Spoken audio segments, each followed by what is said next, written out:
freue mich auch, tierisch hier zu sein. Und ich freue mich auch noch mehr, wenn ihr alle ein bisschen näher rückt, so dass ich so auch ein paar von euch sehen kann. Oh, super! Thank you very much. Also ich lese von meinem Kurzroman This is not about sadness vor. Und zwar spielt er in London, im Norden von London, in einer Nachbarschaft. Die Geschichte ist so, ich bin in London angekommen und es war ein ganz anderes Pflaster. Und das Buch ist so ein bisschen entstanden, was ich dort gesehen habe an Interaktion und was ich mir daraufhin dann vorgestellt habe, was vielleicht möglich sein könnte. Und so habe ich diese Geschichte entwickelt. Es geht da um zwei Freundinnen, um eine 25-jährige südafrikanische Aktivistin, die gerade von Johannesburg nach London gezogen ist, und um eine jamaikanische Rentnerin, die vor ein paar Jahren aus Jamaika gekommen ist. Die beiden leben als Nachbarin nebeneinander und werden Freundinnen, obwohl sie ganz, ganz unterschiedlich sind und eigentlich überhaupt nicht übereinstimmen mit politischen Themen etc. Aber sie werden Freundinnen, weil sie in der anderen spüren, dass sie traumatische Erlebnisse zu verarbeiten hat. Und diese Sensibilität ermöglicht ihnen, Freundin zu werden. Ich lese ein Stück vom Anfang vor und ein ganz kleines Stück von der Mitte. Kurz vorweg, entschuldigt meine Versuche, die Akzente wiederzugeben, aber es gibt es sind verschiedene Stimmen und mir ist es sehr wichtig, mit den Stimmen zu arbeiten. Aber ihr werdet schon gleich sehen, was ich meine. Okay, vom Anfang. Experiences come in all manners. They spread and engage, tug and pull, question and challenge, much longer than you desire. My name is Teboho. I arrived yesterday. It is spring, they say, but I wasn't prepared for this. What a strange city. It looks nice outside with the sun shining, the clouds sitting fat and well-fed underneath the blue of the sky. But when we stepped out of the cab, it was not as I expected it. Ish, the wind is too cold. It hits from the west, drops sharply south, then spreads into all directions. Everything shivers. It is cold, but I'm glad I'm here. If not for Lucky and his broad smile, I would be crying right now. I'm glad I'm here, really. I'm here to forget what happened on the corner of Coma and Potch. That stretch of red earth before the tar begins, where the fine dust is whisked up by speeding cars, where the soil is hard, but layered with the finest of dust. 3 months and 15 days ago, I stood on that corner. Zanele and Petita were having one of their usual arguments, so I'd left the party. Not to disappear, not to smoke, I don't, not even dacha. I just wanted to catch some air, think about what to do, and if this was going to be one of those nights, and I had to make the long way to number 36 by myself. Although it was going to be Sunday, I had work to do. Finishing the set at the Windy Brow where I was doing my internship in stage design. It was my final month and it had gone well, very well. Mainly because I know how to stay out of trouble. At least I used to. I was standing on the corner thinking about how I would make that long journey from Soweto while Zanella and Pedita were still at each other's throats, filled to the rim with cheap booze like a vat of freshly brewed beer, with no one else around that cared. We hardly knew anyone at that party, but I thought, better go than wonder about what you had missed. Now I was stranded there. Those two always found a reason to fight, then make up. It was their pattern.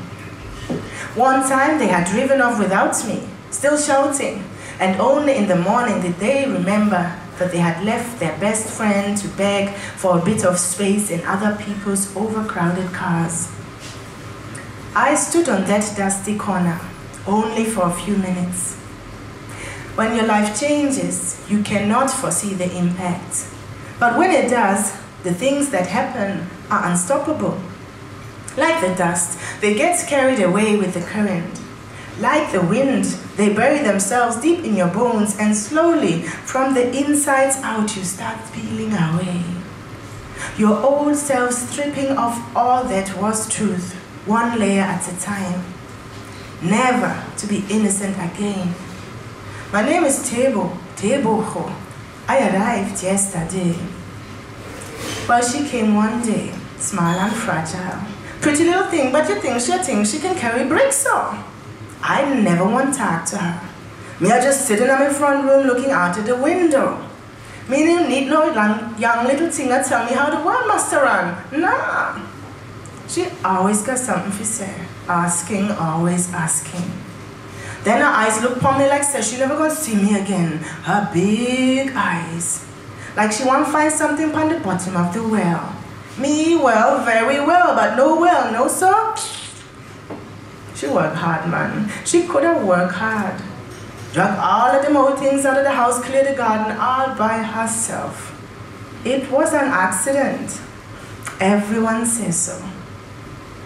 Everyone comes with a past. That's where the story lies, naturally. She came in a cab, motor running, cabby leaning against the black roof, smoking. Lucky running inside to get more money for the fare, his step heavy from the weight of his belly absorbed by the asphalt. Inside the vehicle, the girl. If frailness was a measurement, she would have scored a 6 out of 10, even as is what best described how she seemed. Small, slender, and very polite looking. But somehow you thought she'd call you out if need be, very matter of fact, straight away. Then the dragging of a suitcase. Lucky smiling, kept driving off, the girl freezing, looking for the first time at her new environment. The grey house, not Lucky's, but inside his dark round floor flat, wedged between others snug and tight. A mid-terrace Victorian house. This is how she arrived on Cobain Street. The next morning, routine starts. Lucky off to work as usual, early shift, London barely hit by a hopeful sky. Lucky returns in the late afternoon. He smiles, always does, and a few minutes later they both stroll to the supermarket. She's chatty now, alive. Her face remains uncreased and well-arranged, but her eyes awake now, travel and extend to the distances between houses and corners, street signs and shops, local pub and butcher. Attentive, she asks questions, holds Lucky's hand like a friend does. On their way back, she points to the house, laughs again. They all look the same. Yeah, Lucky replies. The woman tending to her front garden next door is a familiar fixture on the street.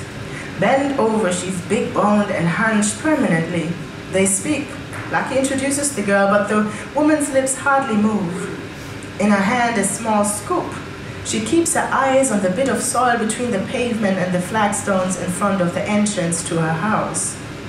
The tool grips the earth she's watered like it's making an incision. Metal drives itself into soil, and she doesn't look up long enough for the sun to make her eyes blink. The girl looks at Lucky, startled. He shrugs. These are the peculiarities. There are many, like everywhere. Lucky unlocks the front door, but the girl's gaze remains.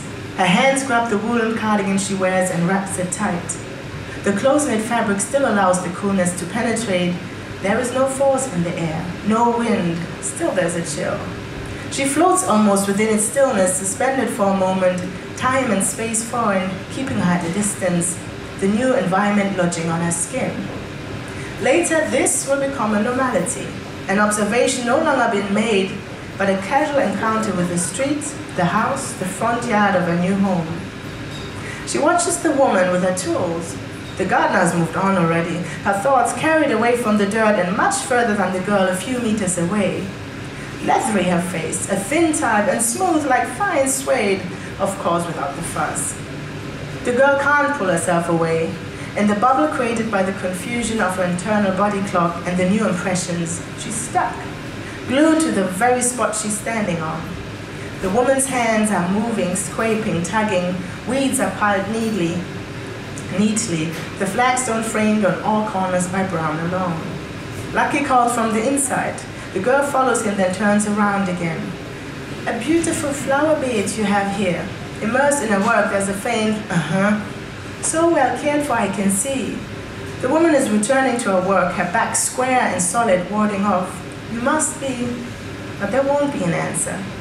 The girl's eyes linger for another second, then she follows Lucky into the house. The door shuts and there is laughter again. Pots rattle. Later there'll be food and friends, the table set in the kitchen, guests arriving.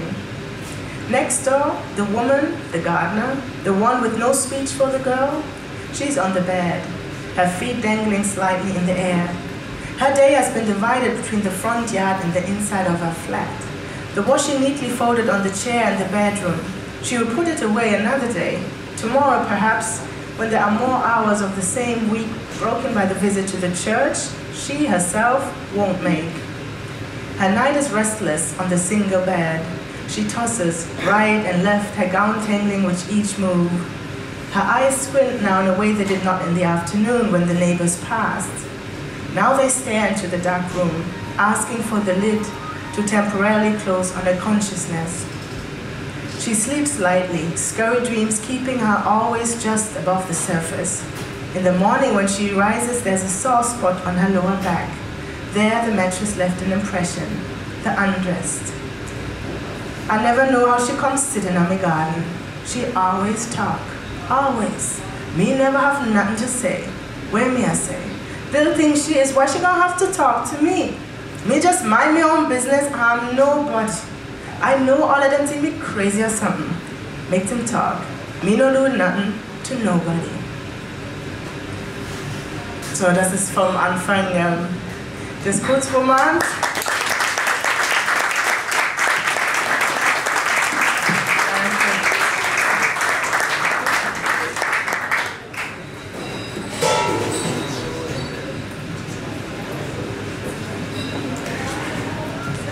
Hallo. Es geht noch weiter.